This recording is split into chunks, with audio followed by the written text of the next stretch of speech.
There's a church in the valley by the wildwood, no lovelier place in the dale. No spot is so dear to my childhood as the little brown church in the vale. Hello everyone, and my name is Bonnie Page. I tried to come around and say hello to you. I know we have a lot of new faces in the church today. And some faces that I don't know that have met, and those that I don't, but very much welcoming you today. And I went around and said hello and said this is interactive, so if you want to raise your hand and ask a question, please do. We want you to feel at home here. And one of the ladies in the back said, I like this church, there's a dog running around. I said, yeah, not always, but it's okay. But really, try not to step on her. I'm like, I have heels on. But we welcome everyone, right? A dog has a soul as well, right? And they mean a lot to us, don't they? So let's see. So today my talk's going to be a little bit, it's funny, I write a column for the Sentinel and Enterprise, and I always try to listen to Spirit, like, what do you want me to talk about? But lots of times they'll show me a column that I just wrote, and so last week's column is kind of cute. I had a question from someone that said, Bonnie, you always talk about, love and light and the fluffier side of heaven. Are there bad spirits there? And it was just funny because I have a little sense of humor, and I said, well, if there is, then it wouldn't be heaven because they have to leave the baggage at the door, right? But in my mind, I started to see my mom talking to me when I was a little girl. And I heard from Spirit, there's always two sides of a coin. And there is, right? There's, you're flipping a coin, there's heads or there's tails, right? That's kind of what life is, right? Being able to make two decisions, good or bad, right? But two choices to make. So I saw my mom as a little girl, kind of this big, and I would get a little cranky. Yep, I would. Not really, right? But she would say to me, Bonnie, you better knock that devil off your shoulder. And she would actually make me look, my mom's unique sense of humor, right, Jen? And she would make me picture an angel on the left side. She'd make me look at the little angel.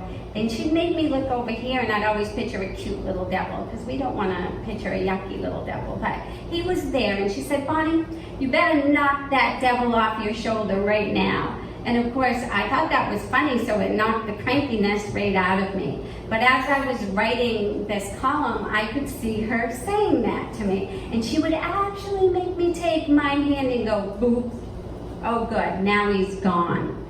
That's almost the way it is in life, right? We have two choices.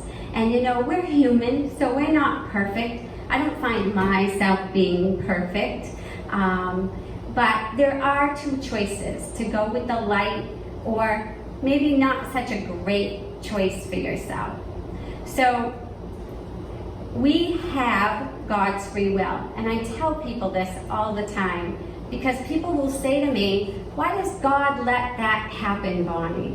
Why does God let that situation happen? Or why did God let this happen to me? Why would he do this? And I see you laughing, but it's true, right? Why? And I'll tell you, because God gave us our own free will, right? We have our free will. God doesn't even play with our free will. My mother has told me since she's been in the higher side of life that they can very much shine a light on a situation. They can try to help manipulate a situation to become more of the light, but we have God's free will, and God could not change a person's direction that they want to take, right? And if he could, we'd probably be all like good little puppets, and we wouldn't learn lessons down here, because this is our schoolroom. This isn't home, right? Home is the higher side of life, heaven. But this is our schoolroom where we're here to learn lessons. And it gets pretty rough sometimes, doesn't it? There's a lot of things that happen that we're like, why? But always with the idea of coming down here, and when we learn a lesson, our soul begins to expand and grow, and we become more enlightened, right? Yes. So there's always two choices, two sides to a coin, heads or tails. But there's also love versus fear, trust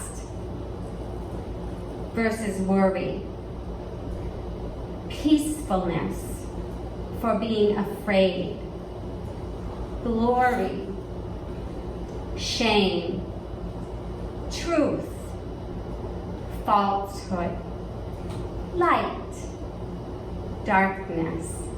See this, where this went? This side on the angel side, it's all good stuff. Over here, not so good. Maybe involves our own ego a little bit. EGO, edging God out, which I learned years ago from James Van Praagh. Ego, EGO, edging God out. So what do we want to do? We have two decisions to make. And I can tell you, if you always take that situation in hand and you try to go to your heart chakra, your energy center, which is filled with love, and you try to make that decision out of love and not out of fear, your decision is going to go easier for you.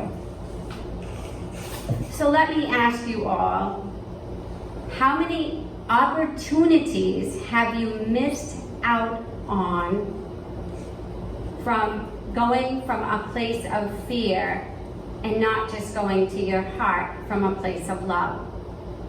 Is this making sense to you all? Relationships, how many times have you said, oh, that might not work out well, so I don't think I'll go there, or I'm a little afraid. He or she's too nice for me. I don't know, all the things that can run in our heads if we go from a place of fear. I'm not going to get married, because maybe it won't last. I'm not going to give this guy or this girl a chance, because I know it's going to end bad anyway. See where I'm going with this? I'm working from a place of fear, fear-based. How about careers? How many of you think that you're really working for your soul's life purpose? That you came down here with the intention of fulfilling this time on earth? Raise your hand if you feel like you've found your life purpose and you jump up in the morning because you can't wait to do it because it's filling up your soul. Good. I got good, good, good. And that's what we want. We want to give in to the fear and follow our heart. How about love? How many times do we go to a place of fear where we don't go to a place of love? Right? We, as humans, we can be pretty judgmental, right? I was in Boston yesterday and I was seeing all kinds of things, and I said to my husband, wow, I don't get out of Winchendon a lot. And he's laughing, and he works in Boston all the time, but I was seeing all kinds of things. And did my head go to a place of, oh man, putting a label on? And you know, that's, judge not, lest ye be judged, right? So you have to go from a place of love. But everybody can fall off that wagon and go with fear instead of love. And how about advancement? Advancement in your career, right? How many other people do you let in your head, right? Oh, this one can do that better than me. This one can do this better than me. I'm not very good at doing that. I do that to myself all the time. And then how can we hope to advance in what we want to achieve if we let that fear come in and talk in our head? Right?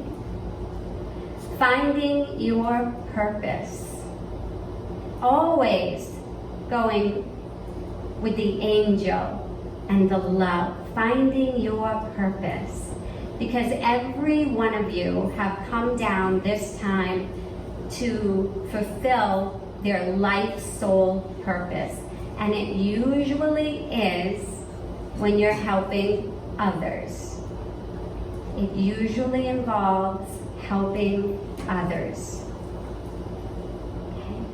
Being a nurse, being a caregiver, being someone can listen to and they're not going to get judged, right? Being that person that's a good friend, maybe a good wife, a good husband, but always thinking, wow, I'd like to help somebody out a little bit, because that's what we're here to do, you know. Give the other person a little hand up in the right direction, because we don't have to be worried about the fear if we go to our heart. So if you ask yourself, in any situation, will this bring me closer to the light, where I might be able to find peace within my heart? Then that's probably a yes. Okay? So just trust. It's all about trusting your journey here. And knowing that there's so many people on the higher side of life that really does have your back. And when you realize that, you never have to feel alone again. You have a whole team up there rooting for you. And remember, they can't change a situation, but they certainly can shine a light on a situation for you. Okay? And just to always throw something personal in there, I found myself worrying about a certain situation, and I was really, oh man, it's a big step, blah, blah, blah, blah, all the things coming from a place of fear. And I actually had God talk to me and say, Bonnie, you're worrying. And I went, I'm not worrying. And then he showed me what I was worrying about, and I went, oh yeah. And he said, when you're worrying, you're not trusting. You're not trusting. You cannot be trusting in God if you let yourself worry. They don't go hand in hand. So now every time I start to worry, even about the littlest thing, I remember those words. And I take myself right out of it. And I go, I'm not worrying. Right? Can't we all do that? I'm not worrying. It's the bottom line. Okay? I hope this has helped someone today. And I'm just all so happy that you're all here. Thank you.